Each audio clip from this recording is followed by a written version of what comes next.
Bahia e Nápoles são os primeiros times rebaixados do Brasileirão Feminino 2021 e você vai entender tudo o que aconteceu agora. Vamos lá! Sejam bem-vindos mais uma vez ao Volta para Marcar. Meu nome é Matheus Guimarães e hoje a gente vai falar sobre os dois times que estão praticamente rebaixados no Brasileirão Feminino 2021, Bahia e Nápoles. O que aconteceu para esses times chegarem a esse ponto? O Bahia, por exemplo, não teve nenhuma vitória até agora no campeonato e pode ser que termine o campeonato sem nenhuma vitória. O Nápoles, um time B do Avaí Kinderman, que foi campeão da A2 no ano passado, não conseguiu apresentar o mesmo bom futebol nesse ano. Vamos tentar entender o que aconteceu? Vamos lá! Bom, galera, a gente sabe que rebaixamento é aquela coisa que ninguém quer, né? Mas infelizmente 4 times vão cair esse ano. Ano que vem o regulamento mudou. Apenas 2 times, o que eu acho mais justo. Afinal, o campeonato tem apenas 16 equipes, com 8 avançando para os playoffs e 4 rebaixados. A gente chega ao nível de ter time que está ao mesmo tempo brigando pelo G8 e escapando da zona de rebaixamento, que é o caso, por exemplo, de Real Brasília ou Flamengo, dependendo dos resultados. Mas hoje a gente vai falar sobre 2 times que infelizmente não apresentaram um bom futebol nessa temporada, Bahia e Nápoles. Vamos começar pelo time do Bahia. O Bahia tem 4 pontos nesse campeonato e nenhuma vitória. O time que ano passado fez uma excelente temporada, principalmente graças a atacante Gadu, que hoje está no Real Brasília, não conseguiu repetir o mesmo futebol bem apresentado. O técnico Igor Moreno teve muita dificuldade em colocar em prática as ideias de jogo que deram certo na temporada passada. Seja porque algumas peças foram modificadas, como também o nível do Brasileirão A1 subiu demais e parece que o Bahia não conseguiu acompanhar, não conseguiu, por exemplo, trazer reforços de peso para complementar esse elenco.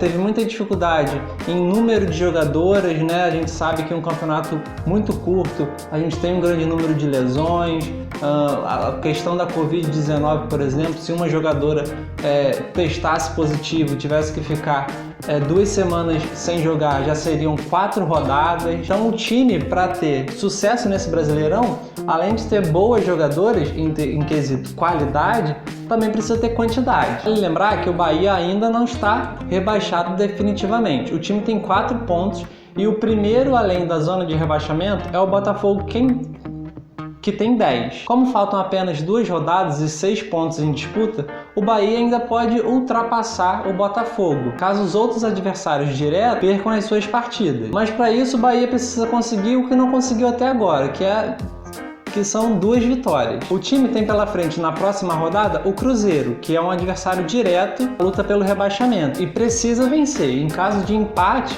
o Bahia já está rebaixado. Na última rodada, caso vença o Cruzeiro, o Bahia enfrenta o São Paulo, que provavelmente já vai entrar em campo classificado. Isso pode dar certo alívio para o time conseguir de repente a sua segunda vitória. Mas a combinação de resultados precisa ser perfeita, afinal, o Botafogo, que é o primeiro após a zona de rebaixamento, tem a mesma quantidade de pontos que o Bahia pode atingir.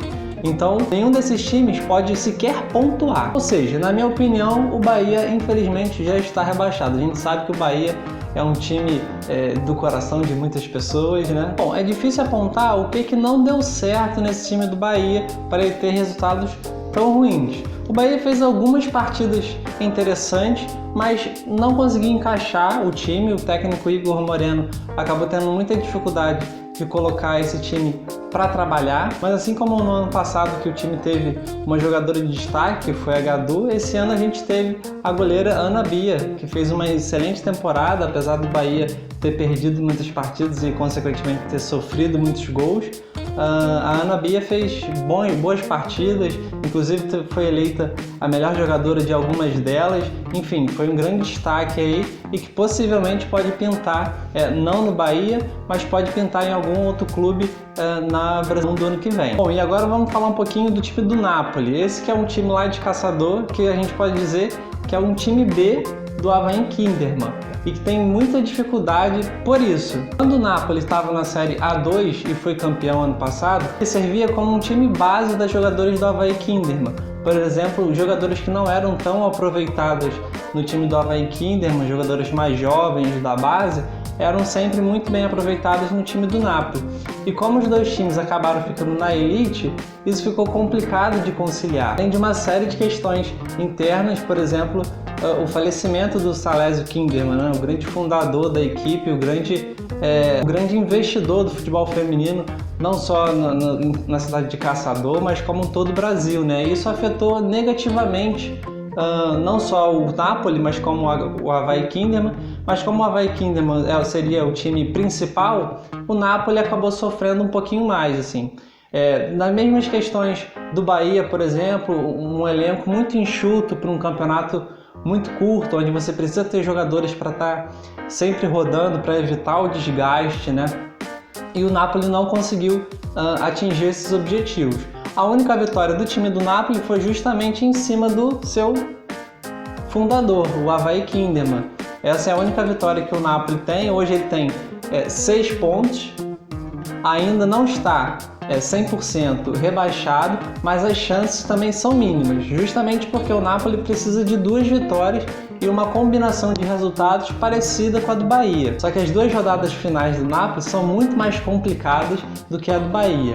Na próxima rodada, o time do Napoli enfrenta o Palmeiras, que não perdeu até agora no Campeonato Brasileiro. Ou seja, uma vitória seria quase que improvável, seria um milagre apontar o Napoli saindo vencedor, justamente um time que não conseguiu vencer, venceu só uma, enfrentando um time que ainda não perdeu, né? Então acho que só nessa partida a gente já dá uma ideia de que o Napoli tem pouquíssimas chances de permanecer na elite no ano que vem. Na última rodada, caso vença o Palmeiras, o Napoli até que tem algumas chances, porque aí enfrenta o time do São José, que é adversário direto nessa luta do rebaixamento. Então, se o milagre acontecer na próxima rodada, o Napoli chega com alguma chance para a última rodada e pode de repente surpreender. Vamos ver, o time do Palmeiras já está classificado, é o vice-líder do Campeonato Brasileiro, não mostrou até agora, assim como o Corinthians, nenhum indício de que vai tirar o pé nessas rodadas finais,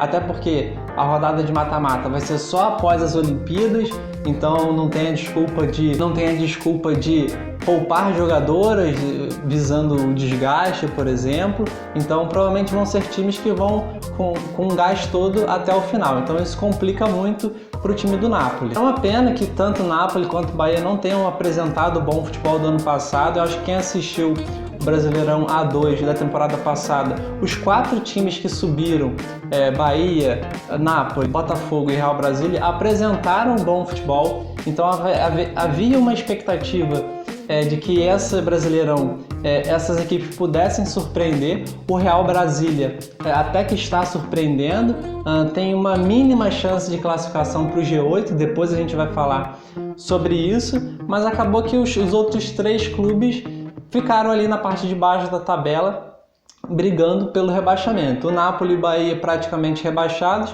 e o Botafogo ainda com alguma chance, ali brigando com o Cruzeiro, com São José e com o Minas Brasília, para ver quem vão ser os outros 2 rebaixados.